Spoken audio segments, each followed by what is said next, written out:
Russia. Russia is a large place. Largest country in the world, matter of fact, when talking about landmass, that is. Russia is about 17 million kilometers large. To put that in perspective, that's about 300,000 more kilometers than the entire surface of Pluto. But Russia used to be a lot larger in the past, encompassing regions such as Ukraine, Belarus, the Baltic, Finland, Kazakhstan, Kyrgyzstan, Tajikistan, Uzbekistan, Turkmenistan, Georgia, Armenia, Azerbaijan, Manchuria, and parts of modern-day Poland. You see, in the middle of the 1500s, a guy by the name Ivan the Terrible was in power in Moscow, soon to be Russia. I like to think they called him Ivan the Terrible because they didn't want to admit that his ideals were good. Hey, you know that steppe area with all the hordes? Yeah, what about it? What if we just, conquered that for Russia? Who's gonna stop us? That's a terrible idea. That would never. Hey, you know those Ural Mountains to the east? Yeah, what about them? What if we just, settle past them and, just see where it takes us? Get a load of this guy. This'll go terribly. So Russia expands across Eurasia, loses a war to the Japanese. Uh-oh, World War time. Starts to lose a war.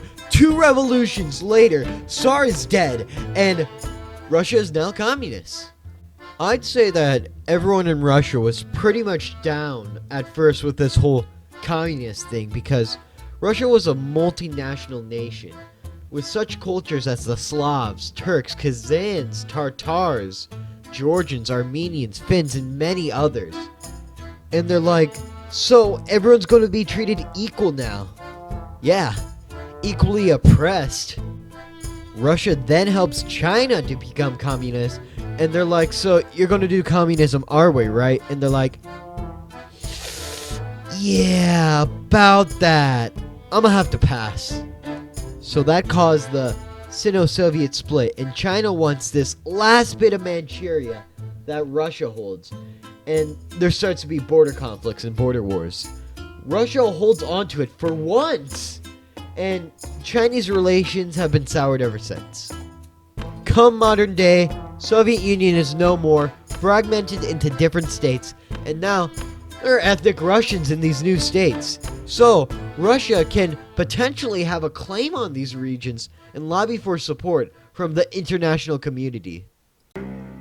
They tried to do this with Crimea in 2014, and they went to the United Nations, and the United Nations were like, alright Russia, you have enough territory as it is.